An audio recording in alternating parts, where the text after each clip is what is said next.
Et je vais passer la parole à Monsieur Kennedy Kama de UN Habitat qui va donc nous parler des objectifs du webinaire. Vous avez la parole.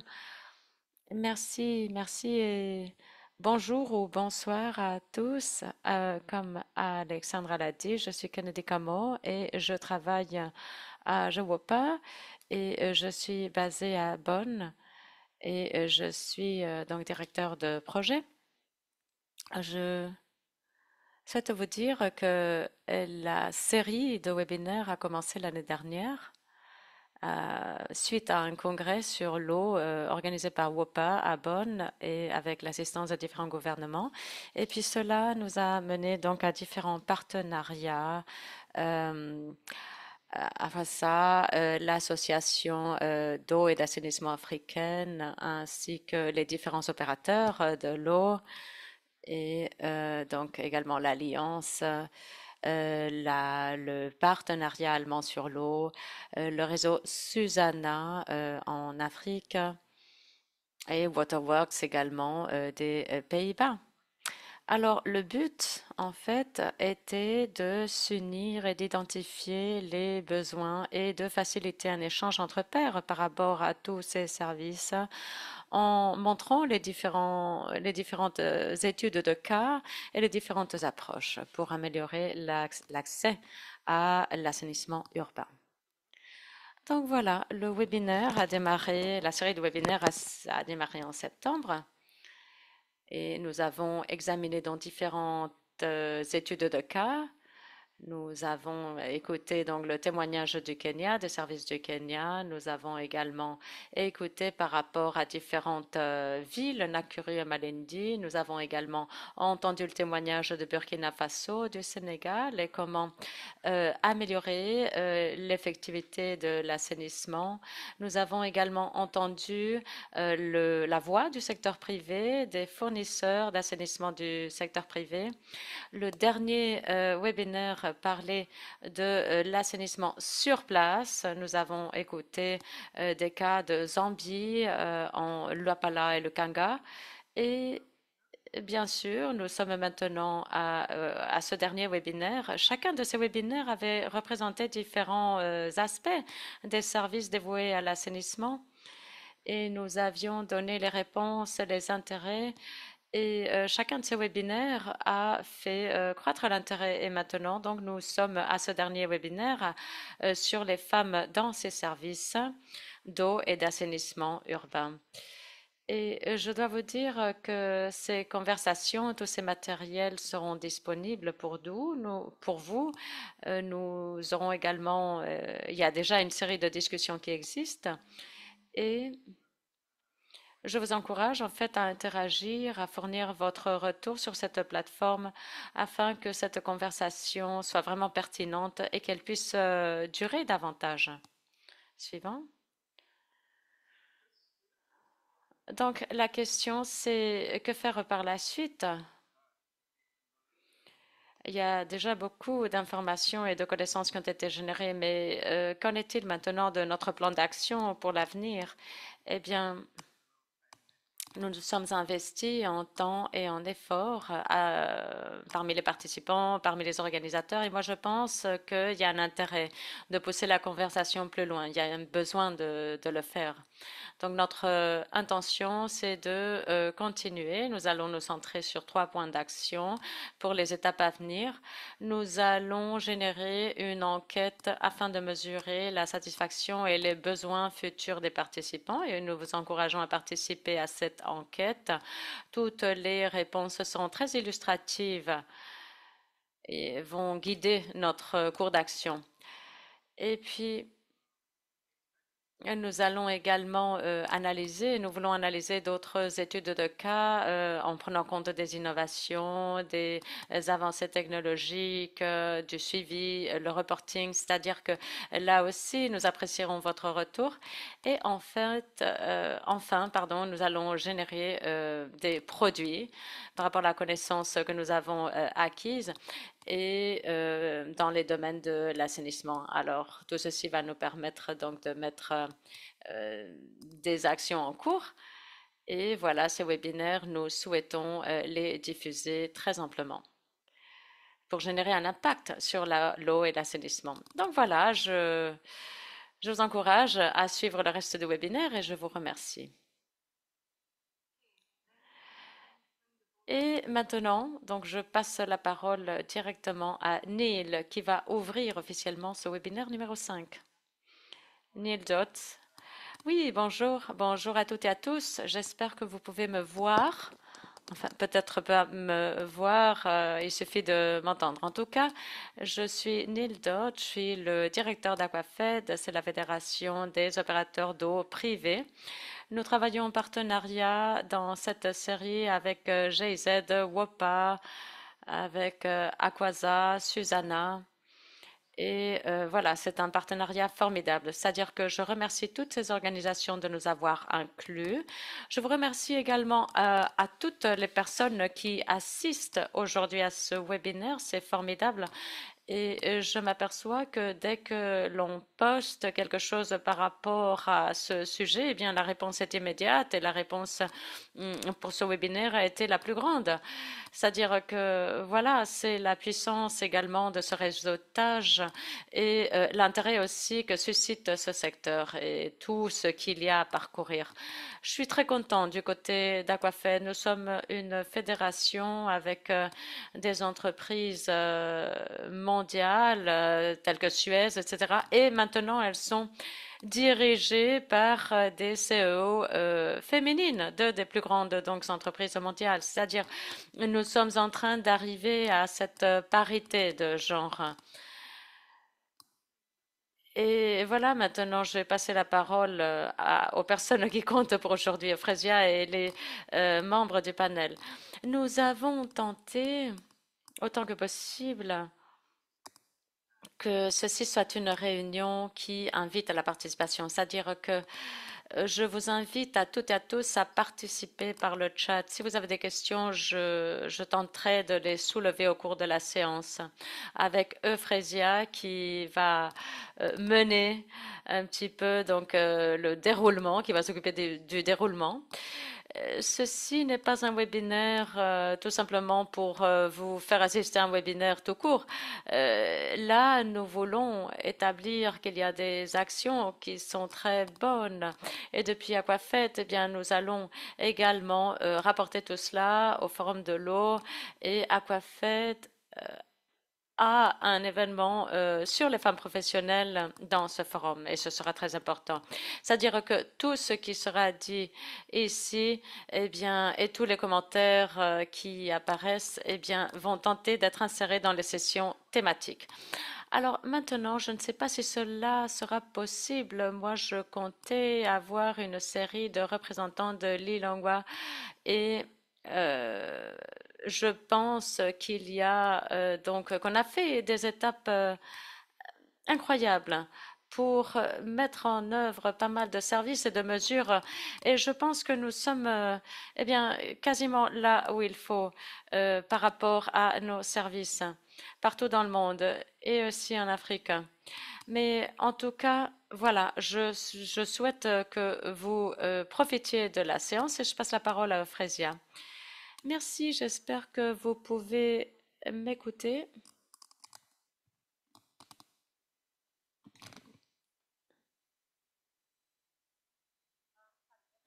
Oui, est-ce que vous m'écoutez? Oui, on vous écoute. En fait, Fresia, on ne vous voit pas, on ne voit pas votre caméra, mais on vous entend.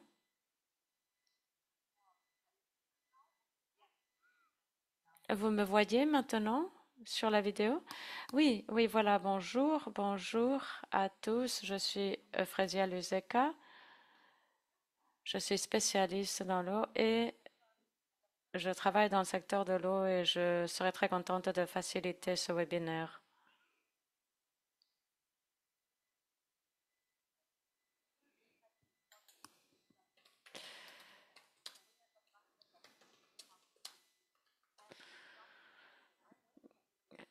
Donc voilà, nous souhaitons mettre l'accent sur le rôle des femmes et J'incite tous les participants à ce webinaire à entreprendre des actions et à arriver à des buts tangibles et arriver également à donc des buts mesurables, tangibles pour assurer l'assainissement pour tous. Aujourd'hui, nous allons écouter 5 témoignages avec un point commun. Il s'agit de femmes qui travaillent dans le secteur de l'eau et de l'assainissement, qui ont fait leur carrière là-dessus. Le fait d'avancer dans ce secteur, eh bien, c'est quelque chose de bon pour l'économie et c'est bon également pour arriver à cette parité de genre. Pour discuter de ce sujet, eh bien, j'ai une série de panélistes brillantes. Je vais donc m'y référer. Je vais commencer par Margaret Maina, qui est directrice de la compagnie d'eau, et nous avons Chela Emalelini en Afrique du Sud. Je ne suis pas sûre de prononcer les noms correctement. Anya Mohamed, qui est coordinatrice de Suez en Égypte, et Henrietta Tutu, qui est également spécialiste de l'eau au Ghana, et puis finalement Chaderi Haiti, qui est présidente du Parlement tunisien de la jeunesse sur l'eau. Et voilà, alors tout d'abord, je vais tenter de voir quel est le rôle de ces femmes dans l'assainissement et dans l'eau. Maggie, comment ça va? Merci, Frégia, ça va très très bien, très bien. Je vois que vous avez travaillé donc dans le secteur de l'eau et de l'assainissement. Vous avez fait un travail magnifique et vous avez soutenu également ce secteur avec de l'équipement. Moi, je sais que vous avez travaillé aussi pour mener de l'eau depuis les bidonvilles. Et Maggie, nous avons quelques directeurs parmi les opérateurs d'eau qui sont donc masculins. Quel a été le rôle dans la carrière? Qu'est-ce qui vous a captivé? Qu'est-ce qui vous a saisi dans ce secteur pour que vous jouez votre rôle? Oui, je suis Margaret Mena et je suis la directrice de l'entreprise d'eau et d'assainissement et j'ai déjà occupé ce poste depuis 18 ans. Et ceci suite à des réformes sur le secteur de l'eau au Kenya, le gouvernement avait considéré qu'il fallait séparer les rôles dans le ministère de l'eau et du développement et séparer les rôles des services de fourniture d'eau et de régulation. Et en fait, c'est à ce moment-là que donc voilà que je suis devenue membre de cette entreprise et j'ai commencé à travailler en tant que responsable de la qualité au ministère de l'eau. Ensuite, j'ai travaillé dans la coopération pour la conservation de l'eau. Et voilà, ceci m'a mené à mon poste habituel, à mon poste actuel, pardon. Et puis, c'était un long parcours, le fait d'agir dans un secteur dominé par les hommes, par les hommes. Mais je suis très contente d'y être parvenue.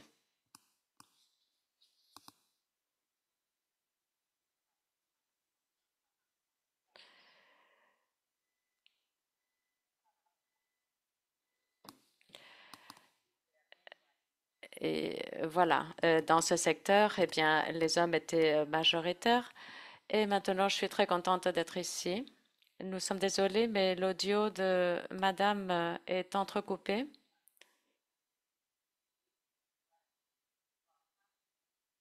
Et vous pouvez imaginer que l'eau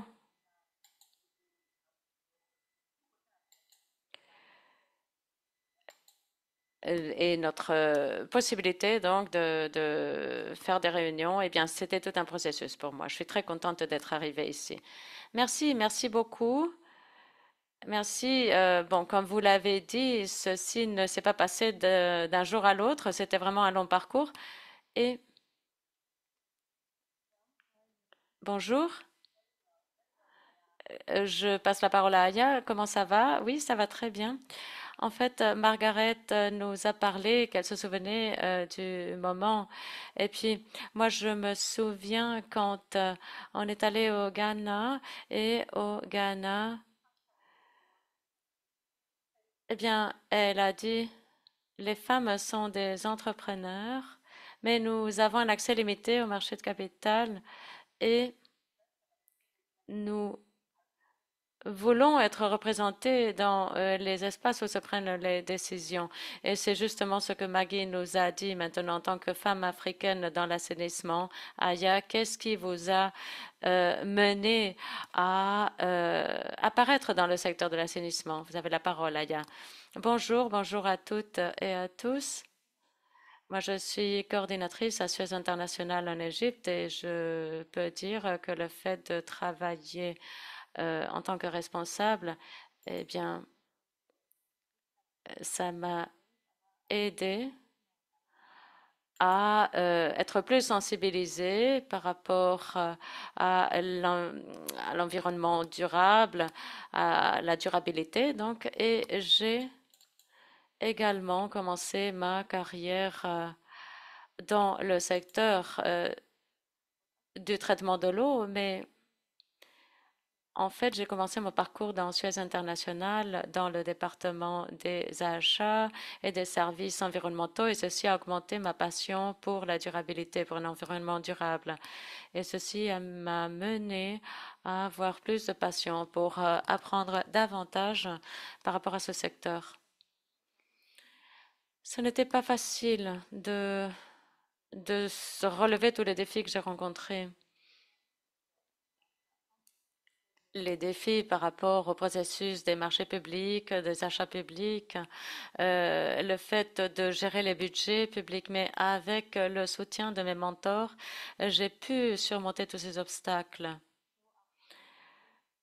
Alors, je suis très contente d'avoir poursuivi cette carrière et j'ai cette passion pour continuer sur ma carrière. Merci.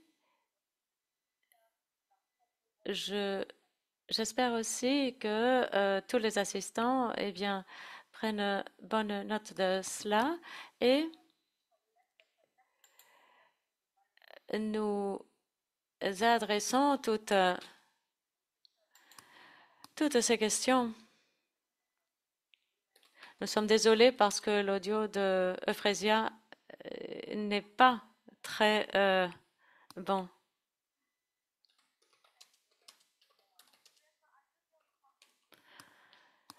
Henrietta, êtes-vous parmi nous? Oui, oui, je suis ici. Très bien. J'avais certains problèmes avec l'Internet, mais voilà, je me suis connectée. Ben, c'est de très bonnes nouvelles. Alors, d'après le témoignage de Aya et de Margaret, est-ce que vous avez des points communs avec elles par rapport à votre parcours dans le secteur de l'assainissement? Pouvez-vous nous parler de cela? Oui, oui, oui, il y a beaucoup de similitudes en fait, spécialement par rapport à Maggie et Aya, parce que moi j'ai également commencé en tant que responsable d'une station de traitement pour une entreprise de mine d'eau. Et vous savez qu'au Ghana, on produit, le secteur minier est très important, on produit de l'or et voilà, l'une des exigences pour produire cet or, c'est de traiter l'eau de la mine. Alors c'est là que j'ai commencé. Nous sommes désolés, je crois que l'audio de Henrietta est coupé. Et voilà, j'ai vécu en fait pas mal de points communs avec Margaret en fait, spécialement parce qu'elle travaille aussi dans un service public. Moi, je travaillais au ministère qui s'occupait de l'assainissement et mon professeur est venu me voir et il m'a dit, eh bien, c'est la première fois que nous allons embaucher des ingénieurs civils et je crois que vous devriez postuler.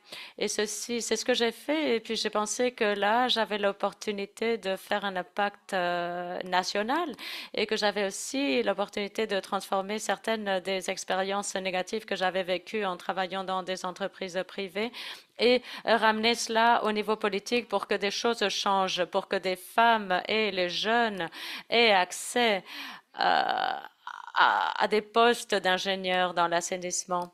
C'est-à-dire que pour moi,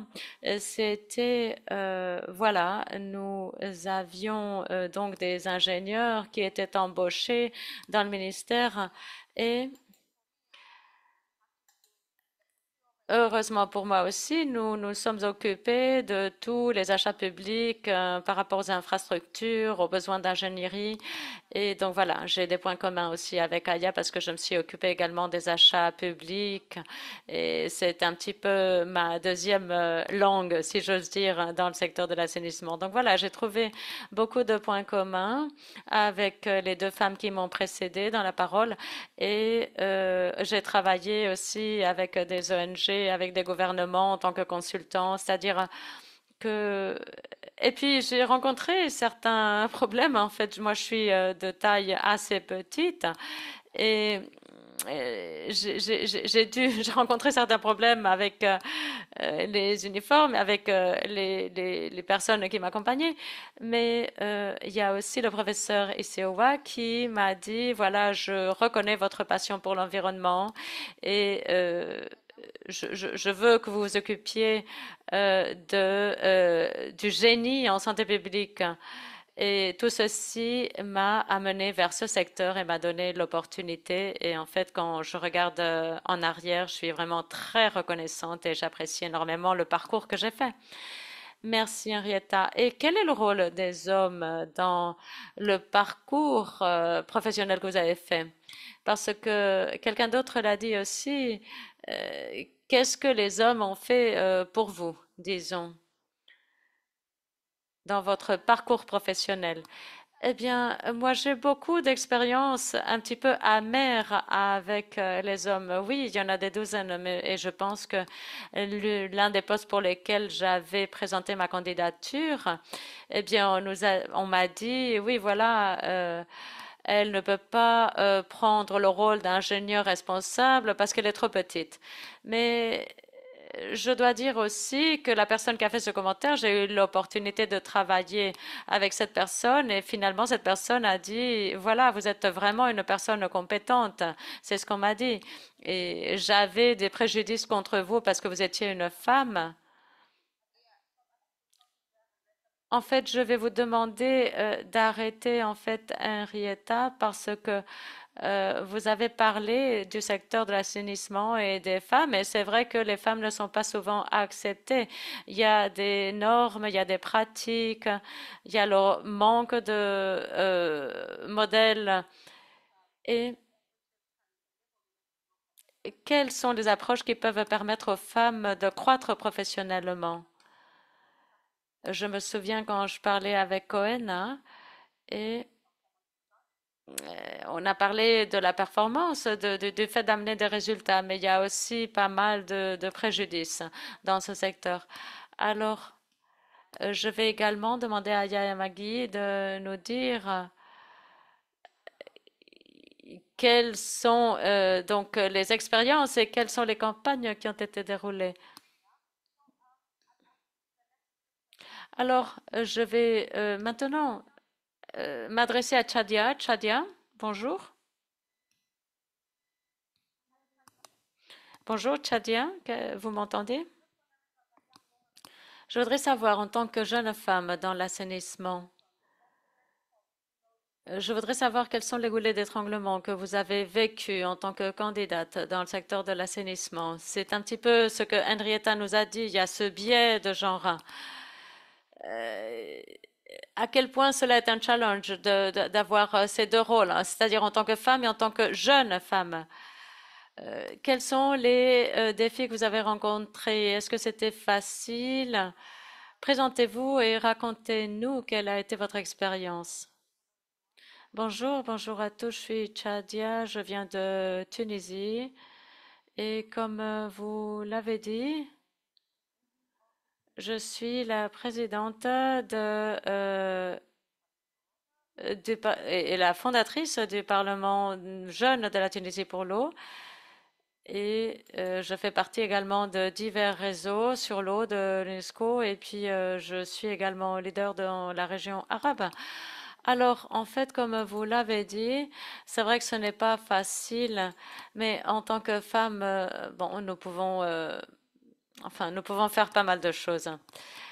En ce moment, mon rôle dans l'assainissement, eh bien, je défends les infrastructures pour l'eau et l'assainissement dans les zones urbaines, aussi pour la production de l'eau, pour la mitigation de la pollution de l'eau, et puis aussi je m'occupe également des eaux souterraines. Et en fait, je voudrais faire le rapport entre les les déchets et aussi les eaux phréatiques. Mon département, pour la promotion de l'eau phréatique, eh bien, a été clé pour mieux comprendre l'importance de l'assainissement et vraiment, nous avons identifié des sources clés de pollution et des solutions basées sur l'évidence, c'est-à-dire que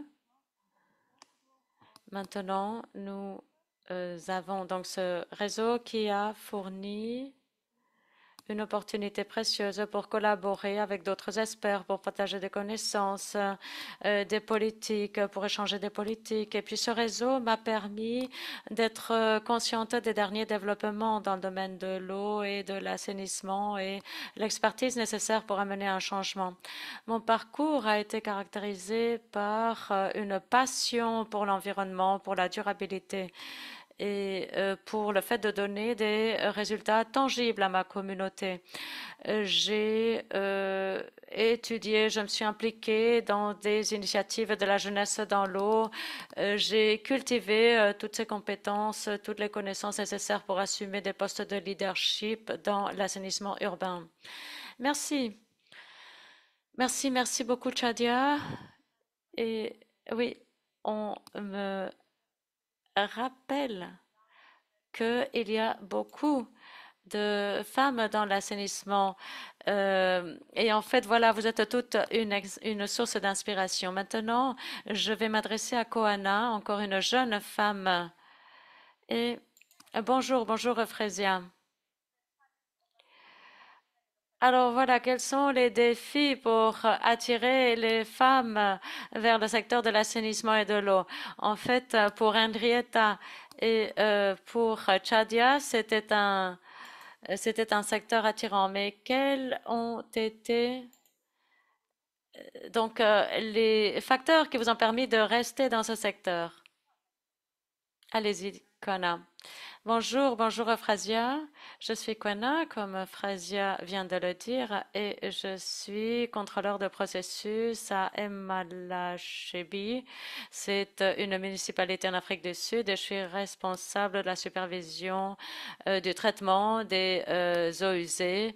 Et voilà, afin de protéger les ressources en eau pour la population civile. Alors voilà, je suis vraiment passionnée par l'eau et quels que soient les challenges que nous rencontrons au jour le jour, c'est cette passion qui me pousse à travailler au quotidien et à continuer à contribuer pour la protection des ressources hydriques dans notre communauté afin de renforcer le développement parce que le développement dépend de la disponibilité de ressources en eau potable.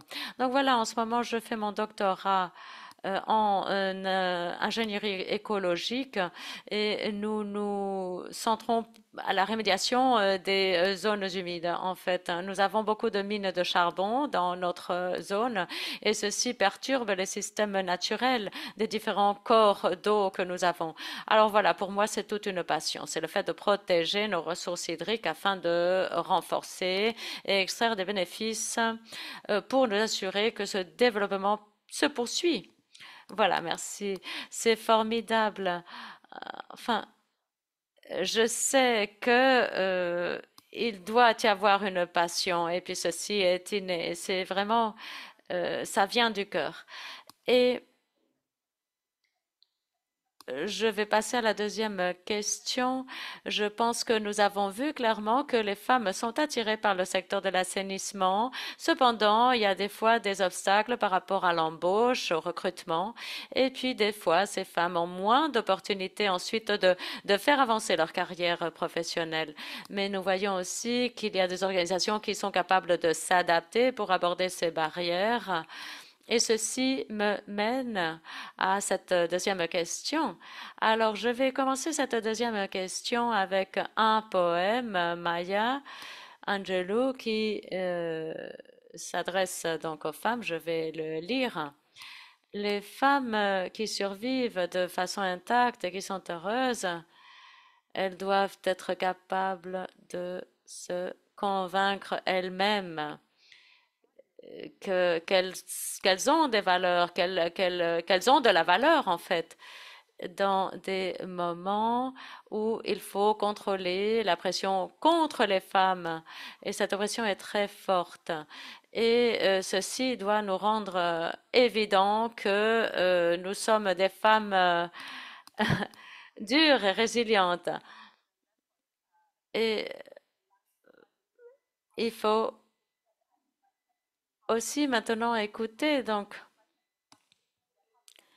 le fait que nous avons ici un panel de femmes enfin, qui est très divers parce qu'il y a des personnes qui viennent juste d'entrer dans ce secteur, mais des personnes qui ont déjà une grande carrière professionnelle dans ce secteur.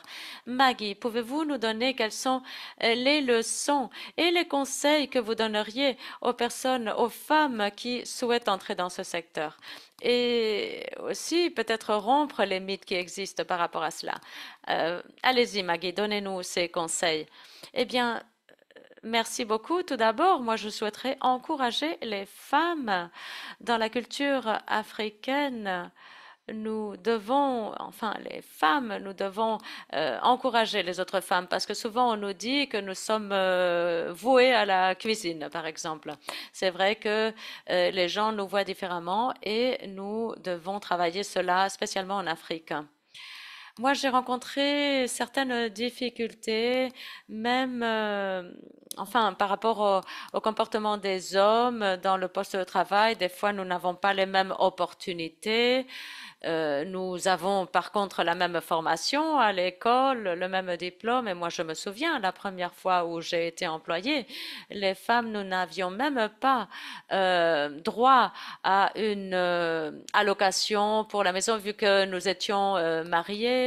Et puis, et on attend de nous que nous soyons mariés. Et là, en fait, il fallait dire qu'on était célibataire pour pouvoir avoir droit à des allocations. C'est-à-dire qu'il y a déjà une discrimination du côté du gouvernement par rapport au contrat aussi.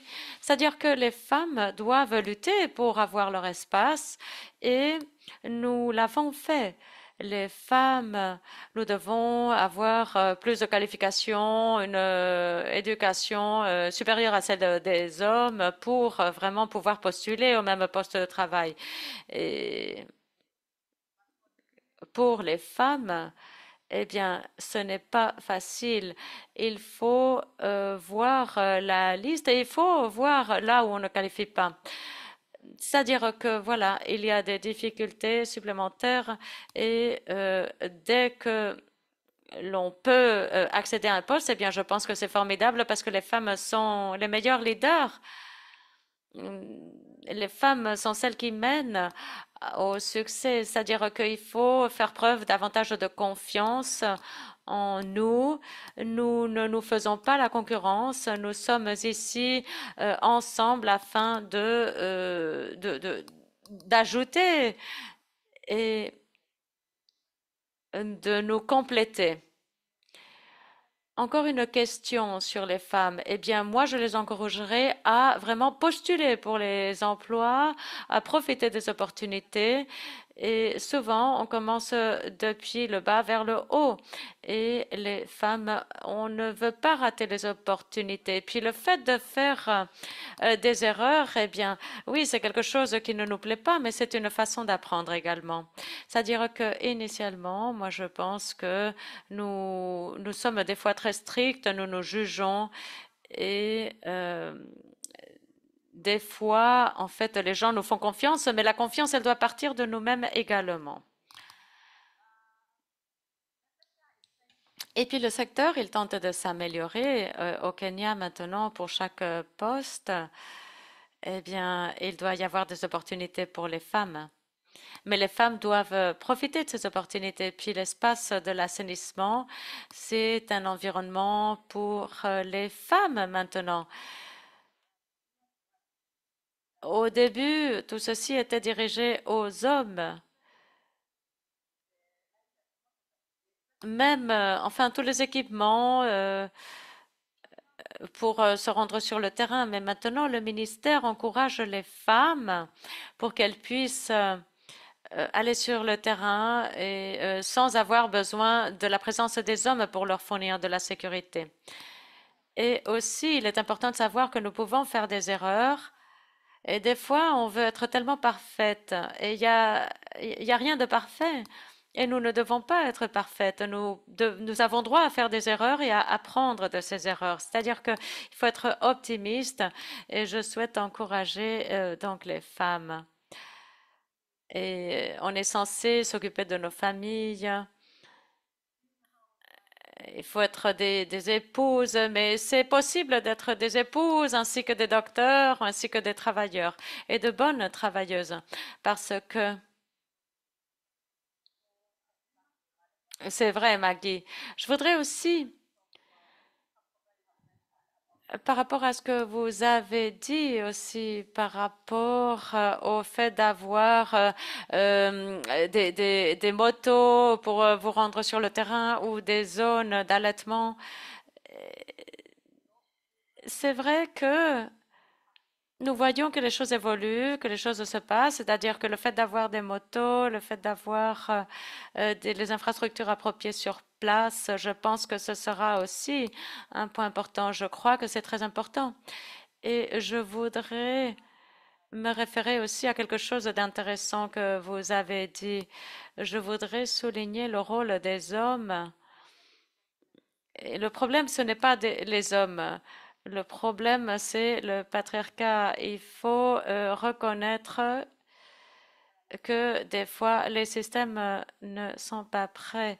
Et puis, ce n'est pas nous contre les hommes, c'est par rapport à nous qui devons aborder la question, les femmes, mais aussi les hommes dans l'espace de l'assainissement. Henrietta, est-ce que vous pouvez nous donner bon, les leçons apprises et les conseils que vous souhaiteriez partager, Henrietta? Très bien, merci, merci Euphrasia. Alors mes leçons, eh bien, l'une des choses que j'ai fait et que je n'aimerais pas qu'autre femme fasse, quand j'ai eu des problèmes en tant que femme, je m'en suis écartée et je tentais de m'échapper. Enfin, l'un des problèmes que j'avais, c'était les équipements de protection individuelle.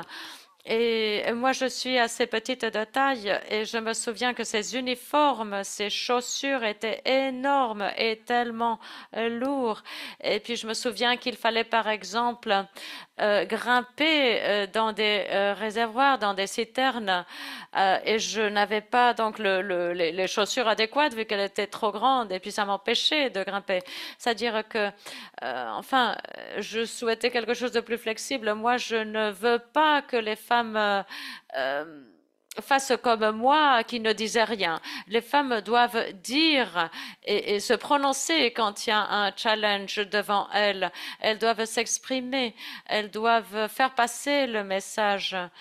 Et au Ghana, nous avons l'Institut d'ingénierie pour les femmes. Et j'ai rejoint cet institut plus tard dans la vie, mais il faut tenter de joindre ces groupes de soutien dès le début. parce que quand on entre dans ce type de carrière professionnelle, eh bien, on a besoin du soutien des autres femmes. Il ne faut pas se sentir toute seule, parce qu'il y a d'autres femmes qui se sentent exactement comme vous. Et si vous restez toute seule, eh bien, vous sombrez. Et moi, je ne veux pas que d'autres jeunes femmes sombrent. Je veux que l'on puisse accéder à des positions de leader. Et je ne veux pas, en fait, que les jeunes femmes se sentent seules et qu'elles sombrent. Merci. En fait, Henrietta, j'ai apprécié en fait ce détail que vous avez donné par rapport aux équipements de protection individuelle et le fait d'avoir en fait des politiques d'achat public responsables et équitables par rapport au genre. C'est-à-dire que des choses aussi essentielles comme les équipements de protection officielle, eh bien, ils sont pas adéquats pour les femmes, etc. Donc, c'est important d'agir là-dessus. Merci beaucoup d'avoir souligné ce point. Chadia, parlons de l'éducation. Il ne faut pas oublier le rôle de l'éducation pour que les femmes puissent accéder à avoir un succès dans un secteur. C'est-à-dire que l'éducation est bien sûr fondamentale. Et les gens sont de plus en plus motivés. Alors, quel est le rôle de l'éducation par rapport à l'inclusion des femmes dans le secteur de l'assainissement? Eh bien, en fait, mes conseils, le seul conseil que je donnerais, c'est n'arrêtez jamais, ne cessez jamais d'apprendre parce que l'éducation, eh bien, c'est quelque chose de fondamental.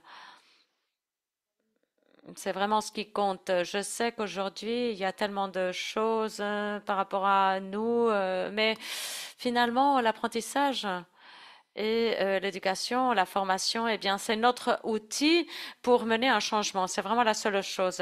C'est donc l'enseignement, c'est la recherche scientifique. Mon seul conseil, c'est ne cessez jamais d'apprendre parce que tous les jours, nous rencontrons des défis. Tous les jours, il y a de nouveaux problèmes pour lesquels il faut trouver des solutions. Donc voilà, la recherche, c'est la clé. C'est vraiment le seul conseil que je puisse donner. Oui, c'est fantastique. Koana, je dis souvent plein de choses, mais là, je dois le dire, nous sommes entourés de cette équité de genre, c'est visible, c'est dans la loi.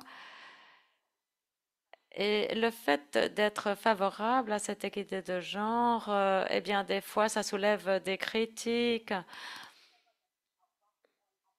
C'est-à-dire qu'aujourd'hui, nous travaillons pour mettre un terme à la discrimination, mais on ne veut pas remplacer cela par un autre type de discrimination.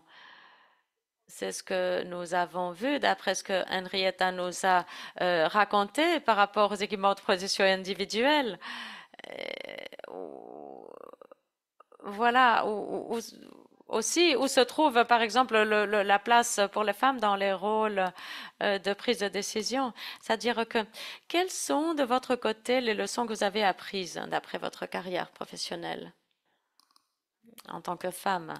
Merci, Euphraisia. Eh bien, je crois que Maggie a beaucoup souligné ce point. C'est le fait que, voilà, vous êtes embauché en tant que superviseur ou responsable. Pour moi, en tant qu'embauché au niveau d'entrée, eh bien, c'est tellement difficile de faire valoir votre voix professionnelle dans votre environnement professionnel.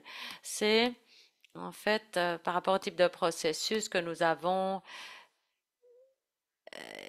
il y a vous êtes présente à une réunion et au lieu de pouvoir contribuer à la production et au processus qui se déroule, eh bien, on attend de vous, en tant que femme, que vous soyez là pour faire le compte-rendu de la réunion. Finalement, bon, moi, mon rôle, c'est de contribuer pour que notre environnement soit un meilleur endroit, soit meilleur. C'est-à-dire que pour moi, c'est un petit peu pénible le fait de m'asseoir, de me rendre à des réunions et d'être vraiment qualifiée et de comprendre en tant que personne sur le terrain tout ce qui se fait, tout ce qu'il faut mettre en œuvre. Cependant, en fin de journée, on est là sans être pris en considération parce que votre rôle en tant que responsable est détaché de ce qui se passe sur le terrain. Et voilà, on rencontre beaucoup d'inefficacité en cours de journée et des fois on n'est pas considéré. Donc c'est vrai que cela pose un défi et l'une des choses qui fonctionnerait, c'est que voilà, il y a un message à faire passer. Les personnes qui sont sur le terrain et qui sont vraiment attachées au travail, c'est les personnes qui doivent pouvoir se prononcer par rapport aux solutions nécessaires pour les défis que l'on rencontre. Et voilà, il faudrait être centré sur le fait de mener à bien des solutions qui comptent sur le terrain. Donc voilà, à mon avis, c'est le plus grand défi. Et c'est quelque chose qu'il faut gérer au jour le jour. Et il faut lutter pour faire valoir notre voix, quel que soit le poste que l'on détient. Très bien. Et voilà, il faut donc continuer à lutter. Ce serait donc la recommandation. Et ceci me rappelle quelqu'un qui venait de la Tunisie et qui disait donc le rôle de la femme, c'est dans la cuisine. Et l'un des meilleurs châtiments qu'il avait en tant que mesure corrective, c'était le fait, en fait, c'était un arbitre et l'un des châtiments les plus importants, c'était d'envoyer un autre homme faire l'arbitrage dans un match de femmes. Enfin, il faut pouvoir profiter de la législation et des politiques. Merci, Koana.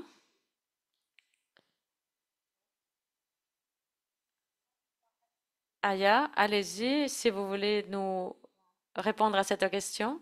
Oui, alors à mon avis, on peut dire aussi que l'apprentissage continu, la formation continue, permanente, est essentielle dans nos carrières. Comme Maggie l'a dit, eh bien, nous devons être au courant des dernières des technologies, des derniers challenges également, et la confiance en nous-mêmes pour nous assurer vraiment que le leader que nous sommes peut vraiment être mis en valeur dans le domaine professionnel. Il faut vraiment être consciente de nos défis, mais aussi de nos opportunités. Et puis une femme dans un environnement d'hommes aussi, eh bien nous devons nous soutenir les unes et les autres et faire valoir cette égalité d'opportunités.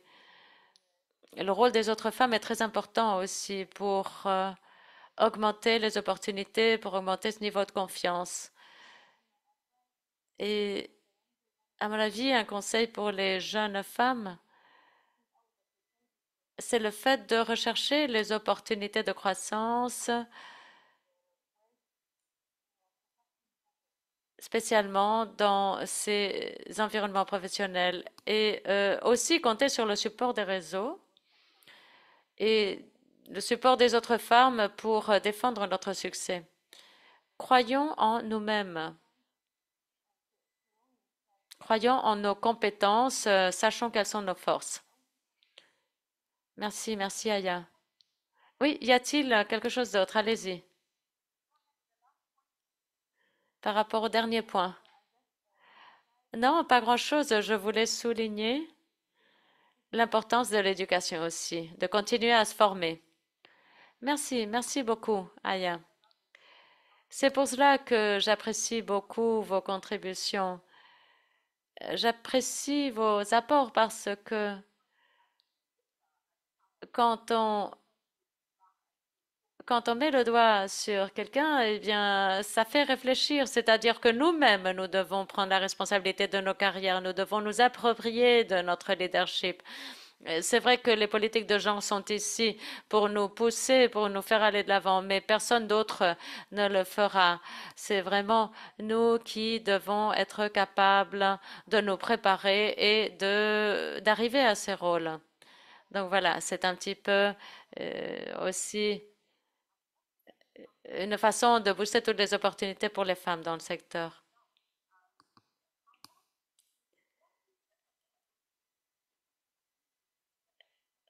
Nous devons être authentiques, nous devons oser, nous devons saisir les opportunités et nous devons également parler euh, avec beaucoup d'appréciation de nous-mêmes, de notre propre marque. Nous sommes notre propre marque.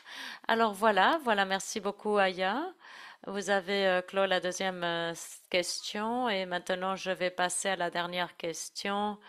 Et j'espère que tout ceci permet à tous les assistants de prendre note, sachant que nous sommes accompagnés par un panel de personnalités brillantes. Et maintenant, jusque-là, nous avons été capables de faire valoir que l'équité de genre est importante dans le secteur de l'assainissement et dans le leadership. Mais avant de terminer la session, je voudrais me référer à nouveau aux changements qu'il faut faire de la part des autorités publiques, de la part des gouvernements, pour que les femmes puissent avancer dans leur carrière. Maggie, je vais vous poser la question à vous encore une fois et voir comment galvaniser les actions collectives et comment faire valoir des mesures collectives, partager les progrès, partager les impacts. Tout ceci a été souligné par Chadia aussi. Et je me demande si vous avez d'autres exemples pour soutenir ce point et savoir aussi comment améliorer la prise de responsabilité de la part des autres parties prenantes. Et je sais qu'il y a des exemples très très bons pour fournir des données par rapport à la présence de l'eau dans le secteur de l'eau et l'assainissement. Je ne sais pas si Maggie a quelque chose d'autre à ajouter par rapport à l'importance des autres parties prenantes et leurs responsabilités. Merci, merci Euphrasia. Oui, tout d'abord, j'avais dit que les femmes, quand elles travaillent ensemble, eh bien, ça se passe très très bien et que nous avons trouvé des femmes dans l'eau et l'assainissement et en fait nous avons créé une équipe et nous sommes devenus une référence pour partager nos expériences aussi pour les hommes. Et en fait, au niveau des autres parties prenantes, eh bien, nous avons travaillé avec d'autres institutions, d'autres fournisseurs de services afin de pouvoir discuter de questions de femmes. Et c'est important de pouvoir parler de ces questions parce que auparavant, les hommes ne comprenaient pas l'importance de ces questions. Et il est important, par conséquent, d'avoir des réseaux dans nos pays respectifs. Et nous avons été reconnus en tant que par les autres institutions. Et ceci est un bon point de départ parce que les jeunes hommes, eh bien, nous les formons, nous faisons du mentoring aux leaders et nous leur disons que même si le gouvernement les place dans le système, les femmes, nous devons également être là et faire partie du système. Et nous ne sommes pas ici pour combler des lacunes. C'est aussi parce que nous avons l'expérience. Et il y a encore des gens qui nous posent la question si on est là pour remplir des quotas. Eh bien non, nous sommes là parce que nous avons les compétences pour y être.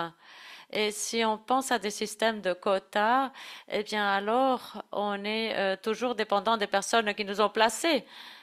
par rapport à ce système. Donc, c'est très, très bon que les femmes, nous faisons du mentoring les unes par rapport aux autres, que nous poussions les gouvernements et nous devons créer cet espace. Nous devons vraiment faire valoir ce mouvement et faire valoir les questions qui nous concernent. Merci, merci beaucoup, Maggie. C'est vrai, moi, je suis membre de l'Association des femmes et de l'eau et nous avons fait un travail énorme et nous avons mis à l'épreuve l'impact que les femmes nous avons pu créer. Et Chadia, alors, de la même façon, et pour revenir à ce que Maggie nous disait, moi je me disais, est-ce que nous pouvons déduire qu'il y a certaines organisations de femmes qui ne prennent pas assez d'action par rapport aux autorités publiques, par rapport à la discrimination qui se produit? C'est-à-dire, les femmes, nous avons beaucoup de capacité à être leaders dans le secteur, dans l'assainissement et des fois, malgré tout, nous continuons à être sous-représentés. Alors, d'après l'expérience de ces organisations aussi intéressantes qui sont clés dans tous ces processus, moi, je me pose la question, Chadia, quel type d'activité vous croyez que l'on peut mettre en avant pour combler ces lacunes et cet écart qui existe de genre? Allez-y, Chadia.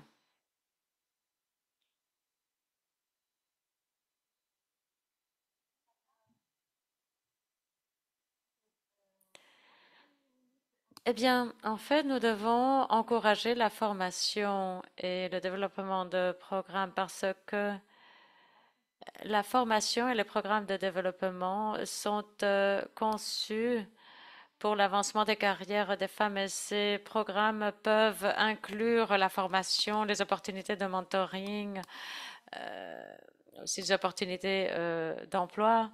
Et tout ceci mène à un plus grand développement de beaucoup d'organisations et au fait de placer les femmes en position de leader. Et ça peut aider les organisations à suivre la bonne voie. Ça aide les organisations à se développer de la façon nécessaire, à atteindre le développement qui est tellement nécessaire pour de nombreuses communautés et partout dans le monde aussi. C'est-à-dire qu'il faut placer plus de femmes dans des positions leaders. Merci, merci beaucoup, Chadia. Kwana, quel est votre point de vue? Merci, Euphrasia. Je voulais simplement revenir à ce que Maggie, je crois que c'était Maggie qui l'a dit, aussi à des commentaires sur le chat par Alexandra, et souligner que la présence des femmes, eh bien, c'est pas tout simplement pour combler des trous. Ceci, si on se prononçait de cette façon, eh bien, on ne nous ferait pas justice à nous-mêmes. Et nous sommes désolés parce qu'il y a beaucoup de sons, de bruit de fond. Et les femmes, nous méritons d'occuper ces postes. C'est-à-dire que pour moi, je dirais que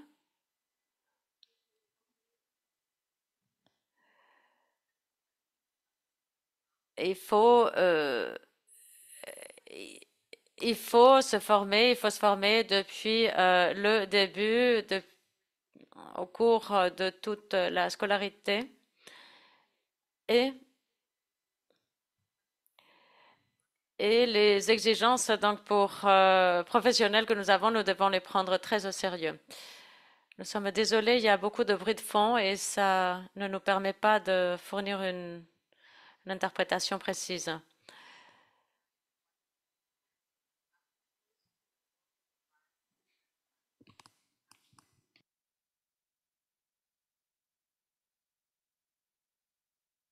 Nous sommes désolés, l'interprétation reprendra dès que le bruit de fond sera terminé.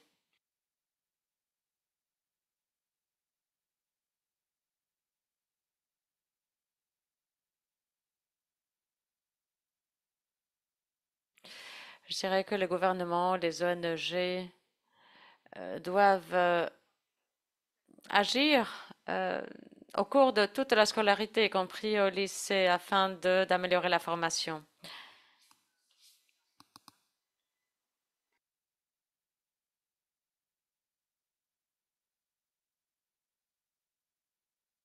Nous sommes vraiment désolés pour ces interférences. Merci, merci, Kwana. Oui, au cours de nos discussions préalables, je voulais dire que quand les femmes travaillent à distance, eh bien, elles sont soumises à moins de microagressions et elles ont un plus grand niveau de sécurité psychologique. Alors, il y a beaucoup d'organisations qui devraient voir comment arriver à un travail un petit peu plus flexible. Aussi, le processus des critères de promotion doit être transparent, doit être responsable et il faut,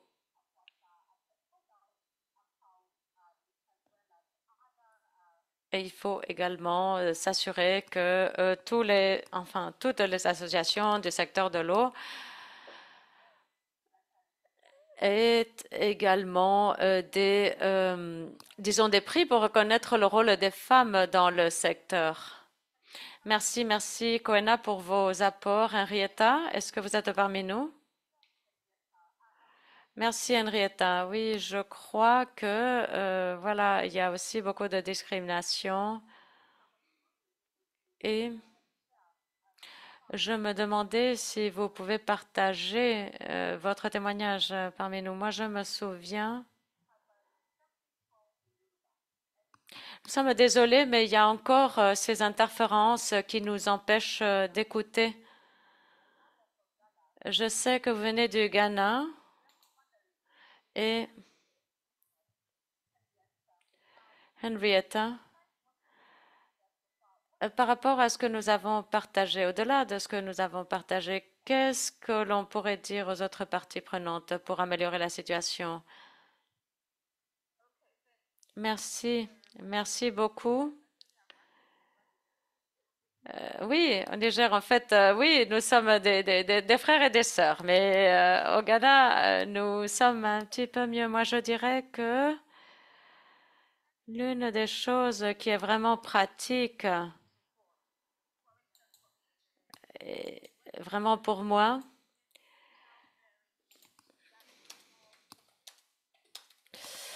il y a beaucoup de contraintes.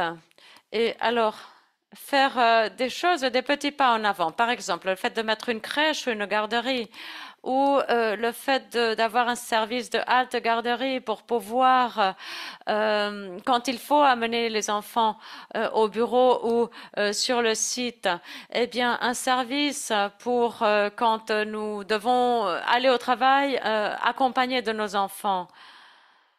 Et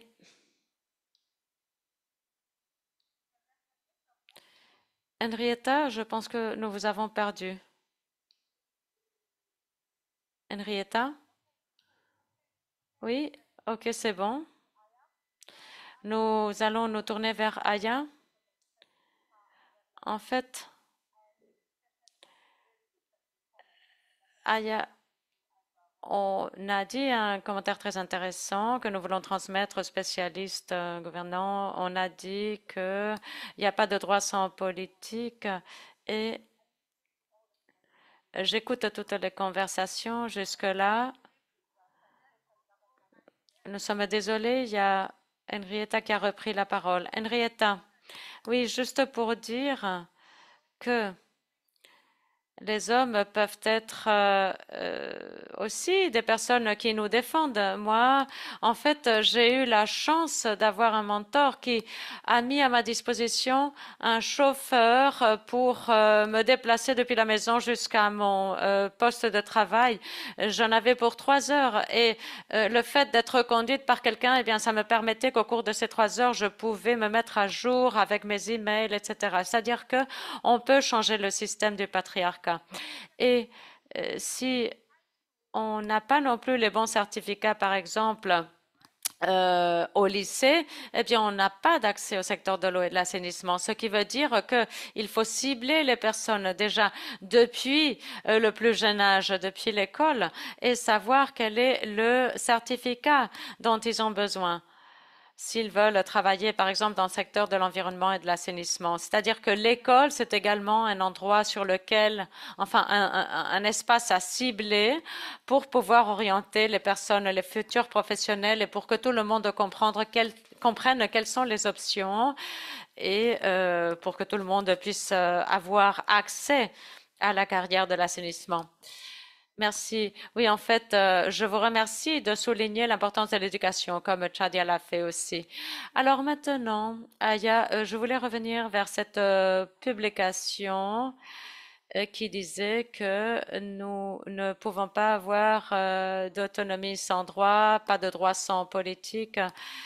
Et en fait, nous avons des représentants jusque-là et je crois que le défi que nous avons par rapport au genre dans l'assainissement, c'est un défi lié à la gouvernance. Et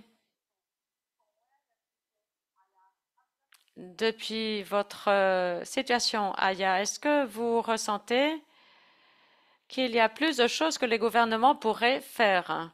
Que faudrait-il faire d'autre? Allez-y, Aya. À mon avis, le gouvernement a beaucoup de choses à faire.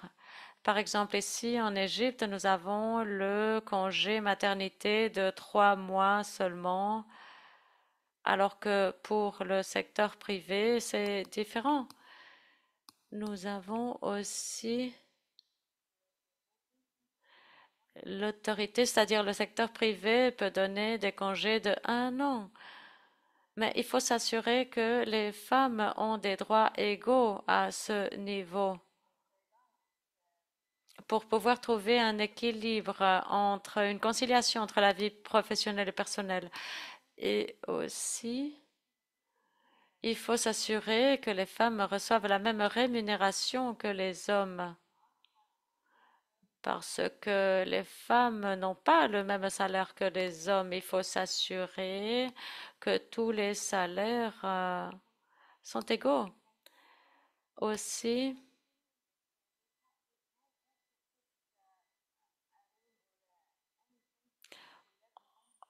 il faut également mettre en sorte un système pour plus de souplesse par rapport à l'horaire de travail des femmes.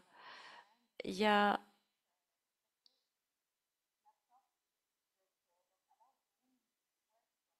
il y a beaucoup aussi d'opportunités ou de travail à faire par rapport au télétravail pour les femmes et au fait de donner des opportunités à des femmes de travailler depuis la maison.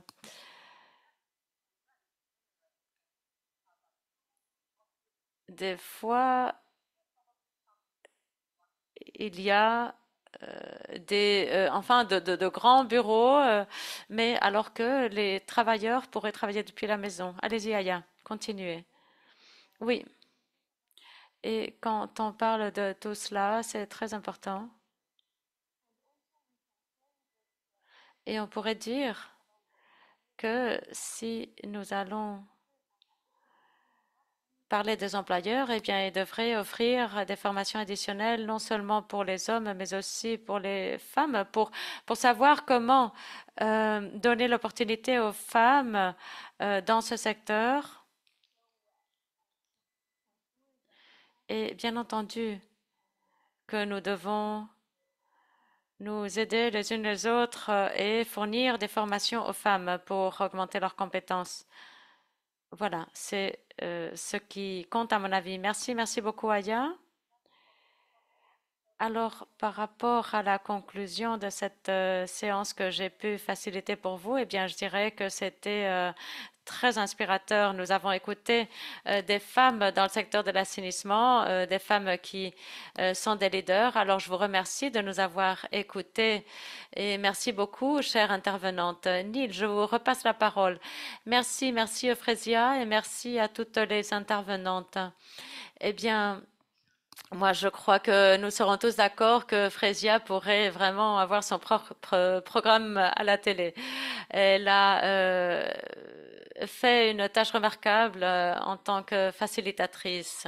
Et nous avons certaines questions. Je vais revenir vers certaines questions. En fait, Alexandra a levé la main et je voulais vous dire, je crois que Aya parlait de cela juste à l'instant.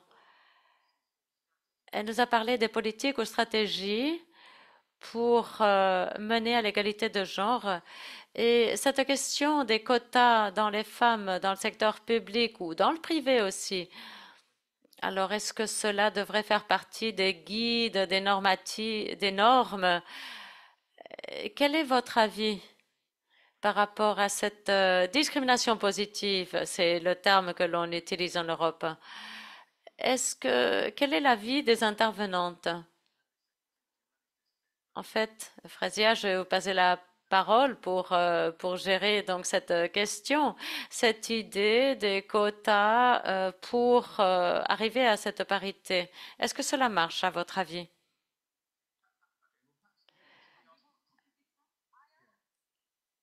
Alors peut-être que Aya, oui. Aya, est-ce que vous avez reçu la question?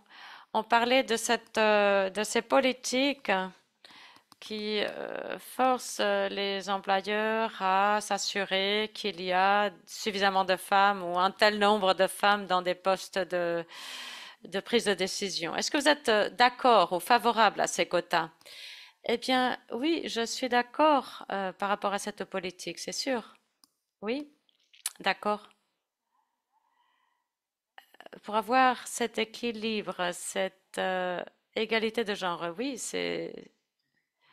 oui. Alors, il faudrait vraiment planifier cela pour que ça se produise. Je vois que Koena hoche. Et alors, oui, j'imagine que ceci nous permet, enfin, c'est une action solide pour arriver à un niveau d'égalité. Margaret, vous avez demandé la parole, allez-y. Merci. Je sais qu'il y a cette discrimination positive qui peut être amenée. Depuis 2009, nous avons vu le leadership des femmes dans le secteur et en fait, il y a cette pratique. Eh bien, dans chacun des congrès que nous avons, eh bien, nous avons le forum de leadership des femmes. Et tout ceci parce que l'espace dans lequel on parle, l'espace avec les décideurs politiques, les services de l'eau, eh bien, les pays font valoir les bonnes pratiques dans lesquelles participent les femmes et ça fait aussi partie des indicateurs de bonne performance des services. On est en train de faire des mentorats pour les femmes. On mène au leadership des femmes pour qu'elles aient accès au programme. Je pense que nous avons perdu Maggie.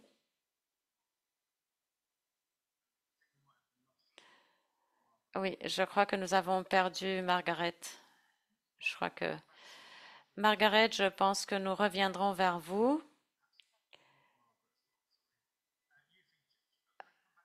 Frezia, puis-je revenir vers vous pour la parole? Kena. Oui, en fait, je voulais commenter très rapidement par rapport à la discrimination positive.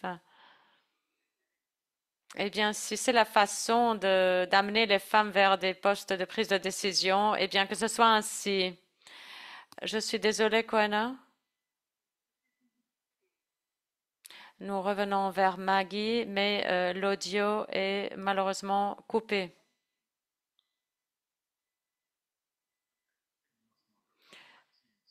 Koena, je reviens vers vous. C'est bon. Aujourd'hui, c'est dès que j'ai repris la commande. Allez-y, Koena. Oui, comme je le disais. Ce n'est pas que, enfin, c'est pas que des femmes non qualifiées arrivent à des postes de décision, c'est-à-dire, en tout cas, c'est toujours des femmes qualifiées qui accèdent à ces postes par le biais des quotas. Alors, s'il faut avoir recours à cette discrimination positive, eh bien que ce soit ainsi. Je suis d'accord avec cela. Merci, merci, Koana. Euphrasia, vous avez levé la main. Oui, très rapidement. C'est un petit peu par rapport, pour revenir à ce que Koana l'a dit. Eh bien, la présidente a dit que les lois et les pratiques, les politiques doivent être biaisées pour favoriser les femmes. Eh bien, moi, je dirais qu'au Kenya, c'était le pays le plus rapide qui a eu une loi sur les marchés publics pour donner des opportunités. Et nous avons également d'autres pays, Ouganda, Tanzanie, Rwanda, Éthiopie. Il y a des approches localisées pour s'assurer qu'il y a plus de femmes, plus de jeunes et plus de personnes ayant des handicaps qui peuvent se présenter comme candidate lorsqu'il y a des appels d'offres publics. Merci, merci. Henrietta, vous avez également levé la main. Oui, Neil, c'était simplement pour soutenir ce que Koena, Maggie et Fresia ont dit. C'est, à mon avis, eh bien, le fait d'avoir ces quotas pour que les femmes arrivent à ces postes, eh bien oui, c'est nécessaire au Ghana. En ce moment, nous travaillons avec le réseau de collecte de déchets solides et je dois dire que 65% des collecteurs sont des femmes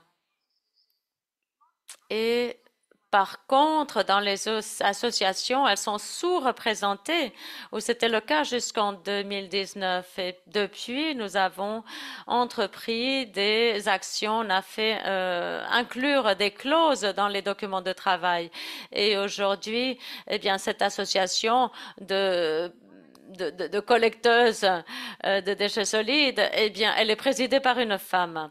C'est-à-dire que des fois, les femmes étaient sous-représentées et on a pu mettre en place d'autres règles.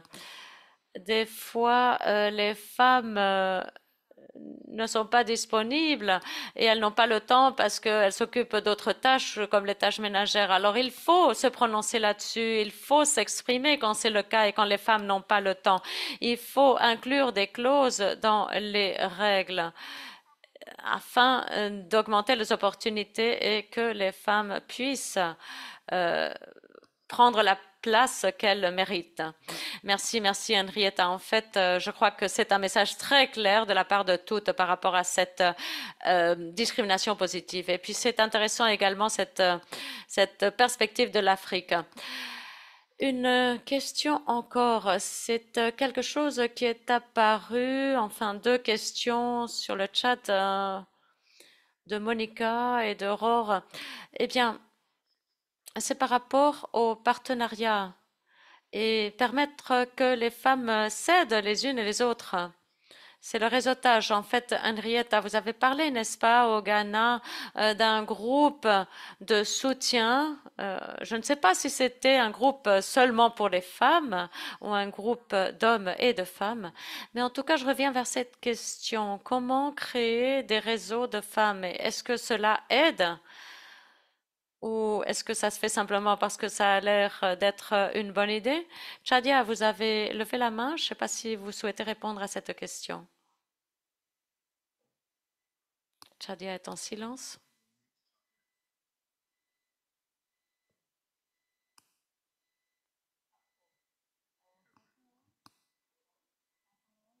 Merci, merci, Neil. Je voulais tout simplement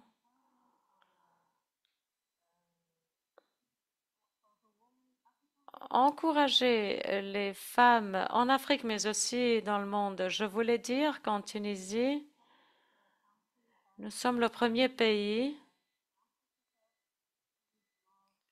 où les femmes sont plus représentées en termes de recherche scientifique. Nous représentons plus que 50%. Alors, le fait d'écouter ce genre de données, eh bien, ça va encourager davantage de femmes à faire comme en Tunisie, c'est-à-dire à marquer cette différence. Oui, nous prenons bonne note. Merci beaucoup, Chadia. Margaret, nous sommes désolés parce que nous vous avions perdu auparavant. Nous avions perdu 2 minutes de vos propos, euh, toujours si raisonnables. Alors, si vous pouvez nous dire comment ça se passe pour ces réseaux de femmes, est-ce que ça aide? Oui, avant, je parlais de la discrimination positive et aussi donc ces réseaux. Donc, eh bien, nous, dans le monde de l'assainissement et de l'eau, eh bien, nous avons ces réseaux pour que les femmes puissent se soutenir. Afoissa est l'un de ces réseaux qui a été créé depuis 2016 et donc depuis, les femmes assistent au congrès où l'on peut parler de choses qui les concernent dans leur milieu de travail. Alors, le réseautage a un impact très positif et nous sommes également capables d'accéder à du financement pour aider les femmes. En ce moment, je travaille dans un projet pour la promotion des femmes dans le secteur pour faire le mentorat de ces femmes. Alors voilà, le réseautage, c'est quelque chose où à fois ça vraiment à mener le témoin. Et avec ce réseautage, nous pouvons faire également du renforcement de capacité pour que les femmes accèdent à ces postes de décision. Merci, merci beaucoup, Margaret. Nous avons 4 minutes seulement. Alors, je vais faire 2 choses. Je vais vous rappeler les notes que j'ai prises moi-même.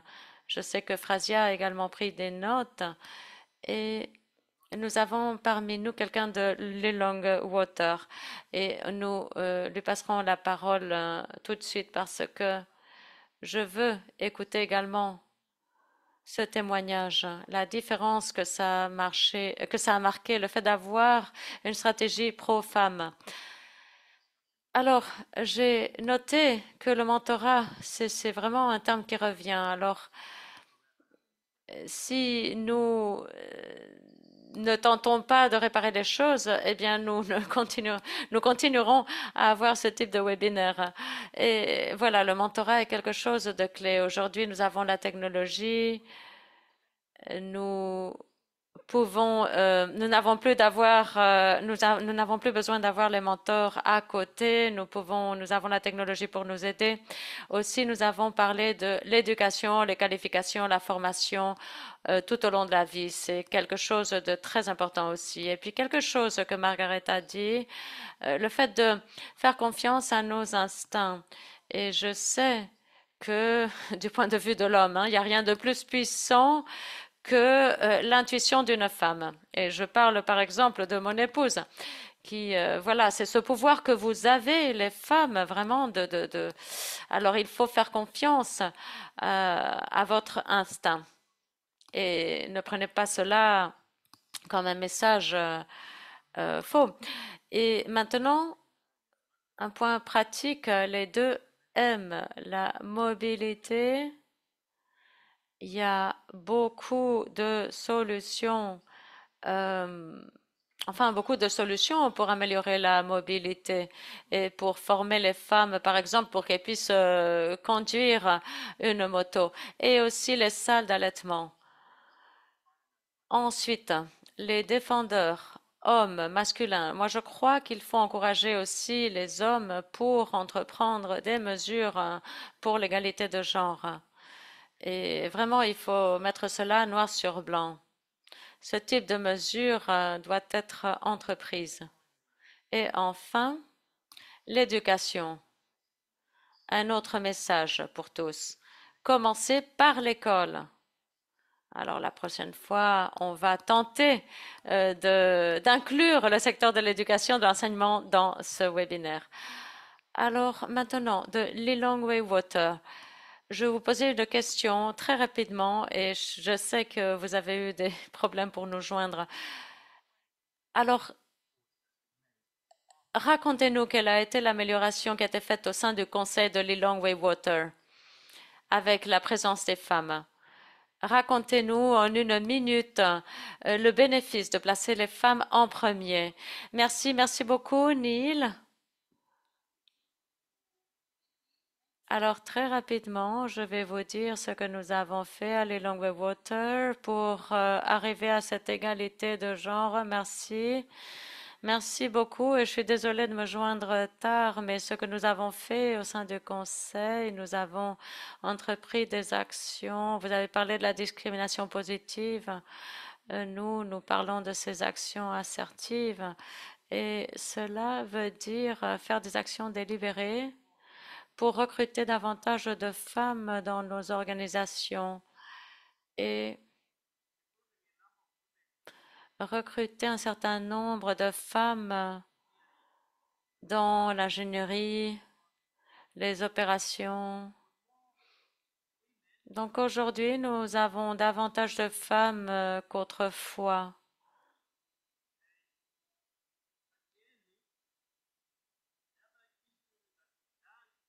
Et aussi,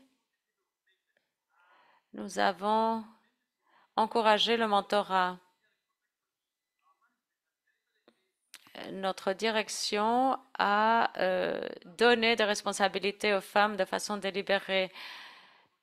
Par exemple, dans des projets d'ingénierie, la direction a donné la responsabilité à des femmes pour se charger de ces projets.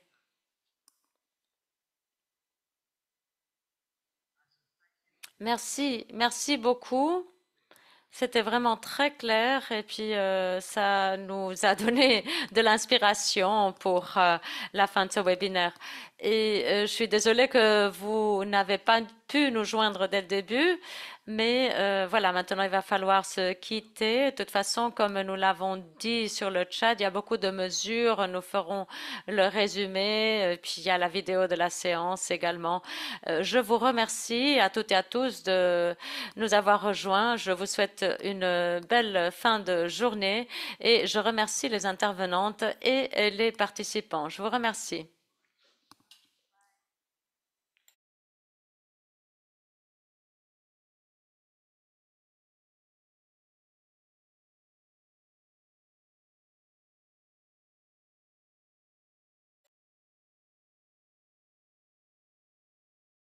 One common truth